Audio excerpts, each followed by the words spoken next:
जब हम इतिहास के बारे में सोचते हैं तो क्या याद आता है? बड़ी बड़ी लड़ाइयाँ, अहम समझौते, है ना? लेकिन क्या हो अगर हम कहें कि असली कहानी, असली इतिहास इन बड़ी चीज़ों में नहीं बल्कि उन छोटे छोटे अनकहे पलों में छुपा होता है। वो पल जो किसी बड़े लीडर के असली चरित्र को हमारे सामने ला देते हैं। और इस सफर में हमारे गाइड हैं जाने माने हिंदी लेखक भीष्म साहनी। उनके संस्मरण, उनकी यादें हमें उन बड़े बड़े नेताओं की जिंदगी में झांकने का एक ऐसा अनोखा मौका देती हैं जिन्हें हम अक्सर बस तस्वीरों में या उनके भाषणों में ही जानते हैं। तो सवाल उठता है, आखिर ये भीष्म साहनी थे कौन? देखिए, वो सिर्फ एक लेखक नहीं थे, वो एक ऑब्जर्वर थे, एक ऐसा इंसान जो भारत की रूह को समझते थे। रावलपिंडी में उनका जन्म हुआ और तमस जैसा जबरदस्त उपन्यास लिखा। साहनी जी की नजरों में वो बात थी कि वो उन सच्चाइयों को भी देख लेते थे जो अक्सर हमारी आंखों से ओझल हो जाती हैं। तो चलिए हमारी पहली कहानी की तरफ चलते हैं। ये हमें ले जाएगी साल 1938 में सेवाग्राम आश्रम। यहाँ एक नौजवान भीष्म साहनी अपने भाई से मिलने पहुंचे थे। लेकिन उस दिन उन्होंने जो देखा वो उनकी यादों में हमेशा के लिए बस गया। लेकिन कहानी में आगे बढ़ने से पहले जरा एक पल के लिए रुकते हैं और सोचते हैं, हम किसी लीडर के असली कैरेक्टर को, उनके चरित्र को कैसे पहचानते हैं?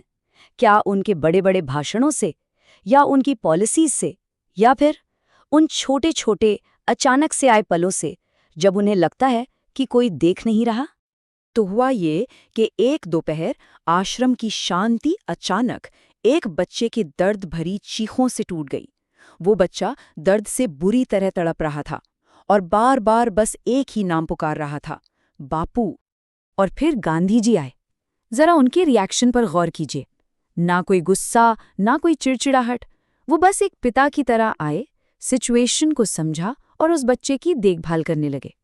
उन्होंने उस लड़के को डांटा नहीं, बल्कि एक प्यारी सी मुस्कान के साथ उसकी मदद की। और उनका वो छोटा सा वाक्य, तू तो पागल है, ये किसी भी लंबे चौड़े पॉलिटिकल भाषण से कहीं ज्यादा कह जाता है।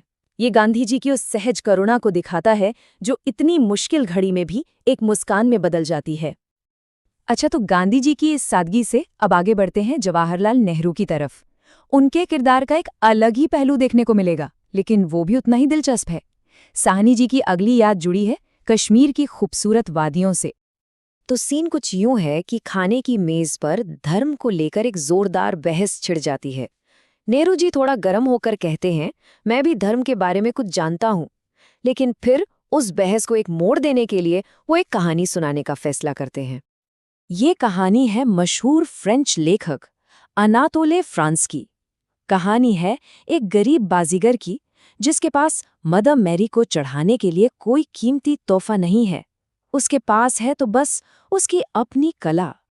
तो वो बाजीगर क्या करता है, जब चर्च में कोई नहीं होता तो वो चुपके से अंदर जाता है और मदर मैरी की मूर्ति के सामने अपनी कला का प्रदर्शन करने लगता है, अपने सबसे अच्छे करतब दिखाता है। यही उसका तोहफा था, यही उसकी सच्ची भक्ति थी, उसकी कला।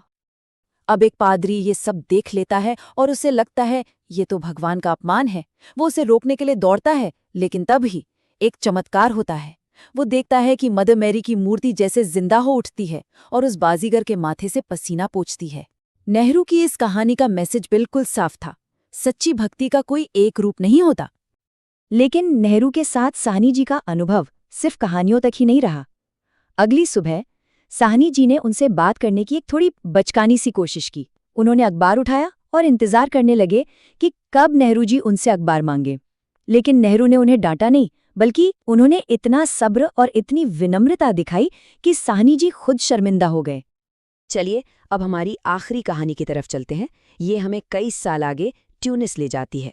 यहाँ भीष्म साहनी की मुलाकात होती है फिलिस्तीनी लीडर यासर अराफात से पीएलओ हेडक्वार्टर्स में। और ये भी एक ऐसा ही लम्हा था जिसने एक बड़े लीडर का बिल्कुल अलग ही रूप दिखाया। तो लंच का वक्त था और बातों बातों में साहनी जी ने अराफात से गांधी जी और भारत के उन नेताओं का जिक्र किया जिन्होंने फिलिस्तीन के आंदोलन का समर्थन किया था। उन्हें अंदाजा भी नहीं था कि उनकी इस बात पर उन्हें क्या जवाब मिलने वाला है। अराफात का जो जवाब था वो सच में दिल को छू लेने वाला था। उन्होंने कहा, वो सिर्फ आपके नेता नहीं हैं, वो हमारे भी नेता हैं, हमारे लिए उतने ही सम्मान के काबिल हैं जितने आपके लिए। ये बात एक साझा संघर्ष की भावना और आपसी सम्मान को दिखाती है। लेकिन कहानी का सबसे हैरान करने वाला पल तो इसके बाद आया। जब साहनी जी वॉशरूम से बाहर निकले तो उन्होंने क्या देखा? यासिर अराफात, एक वर्ल्ड लीडर, खुद उनके लिए हाथ में तौलियां लेकर खड़े थे, उनका इंतजार कर रहे थे। सोचिए, सेवा का ये छोटा सा काम किसी भी बड़े भाषण से कहीं ज्यादा असरदार था। तो इन 3 अलग-अलग लीडर्स की ये 3 बिल्कुल अलग कहानियां हमें सिखाती क्या हैं? ये छोटे-छोटे पल लीडरशिप के बारे में आखिर कौन सी बड़ी सच्चाई हमारे सामने रखते हैं? देखिए, गांधी ने बीमार लड़के की देखभाल करके अपनी करुणा दिखाई। नेहरू ने उस अखबार वाले वाक्य में अपना धैर्य और अपनी विनम्रता दिखाई। और अराफात ने तौलिया लेकर खड़े होकर सेवा के जरिए सम्मान दिखाया। ये वो इंसानी गुण हैं जो अक्सर इतिहास के बड़े-बड़े पन्नों में कहीं खो जाते हैं। तो आखिर में भीष्म साहनी की ये अनुभव हमें एक बहुत जरूरी बात सिखाते हैं। असली लीडरशिप बड़े-बड़े मंचों पर दिए गए भाषणों में नहीं, बल्कि उन शांत पर्सनल मोमेंट्स में दिखती है, जब लगता है कि कोई कैमरा, कोई नजर हम पर नहीं है। तो हम इस चर्चा को एक सवाल के साथ खत्म करते हैं। क्या इतिहास को सिर्फ लड़ाइयों और समझौतों की तारीखों से याद किया जाना चाहिए, या फिर असली सच्चाई इन छोटे-छोटे इंसानी पलों में छुपी है? वो पल जो असल में महानता को परिभाषित करते हैं।